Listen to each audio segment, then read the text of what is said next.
Alors en fait, on est en train de développer 3 types d'outils.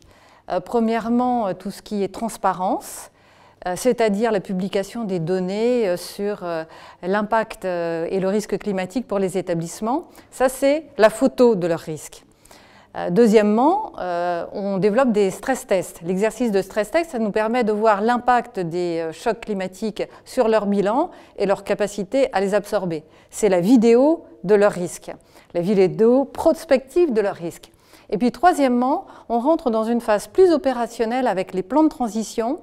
Les établissements devront produire ces plans de transition vers 2025-2026 et ça va permettre de comprendre comment ils organisent et comment ils vont gérer leur transition écologique.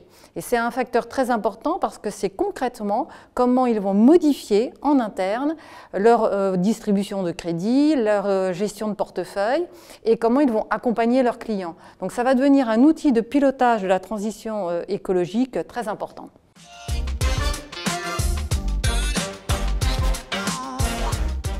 Alors je dirais, on va avoir 3 attentes.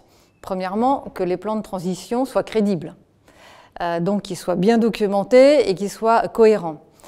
Deuxièmement, qu'ils aient quand même une méthodologie uniforme, que chacun ne produise pas un plan de transition qui n'a rien à voir avec le voisin. Et troisièmement, bien sûr, des données fiables. Ces 3 conditions sont nécessaires pour qu'on puisse véritablement analyser ces plans de transition et s'assurer qu'ils sont bien suivis par les établissements. Et je crois que c'est très important parce que l'ensemble des banques jouent un rôle dans le financement de l'économie et donc vont jouer un rôle dans l'accompagnement de l'ensemble de l'économie dans la transition écologique. Donc ces plans de transition, il faut qu'ils soient crédibles et il faut qu'ils servent à pousser l'ensemble de l'économie vers la neutralité carbone.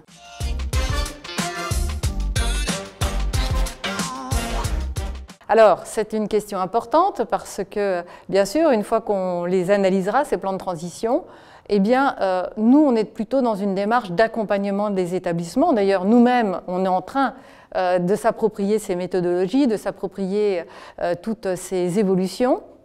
Mais au-delà de cet accompagnement, forcément, au bout d'un moment, si on considère qu'on est en deçà des attentes du superviseur, nous allons pouvoir les utiliser pour ce dialogue entre établissement et superviseur. Et puis peut-être qu'au bout d'un moment, on leur dira, bien là, ce n'est pas suffisant et on pourrait aboutir à des exigences en fonds propres complémentaires au titre de ce qu'on appelle le pilier 2.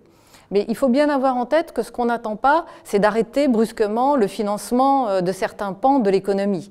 Il s'agit au contraire d'accompagner et cet accompagnement, si on doit vraiment l'obtenir, il faut qu'on puisse avoir quelques moyens de pression sur les établissements.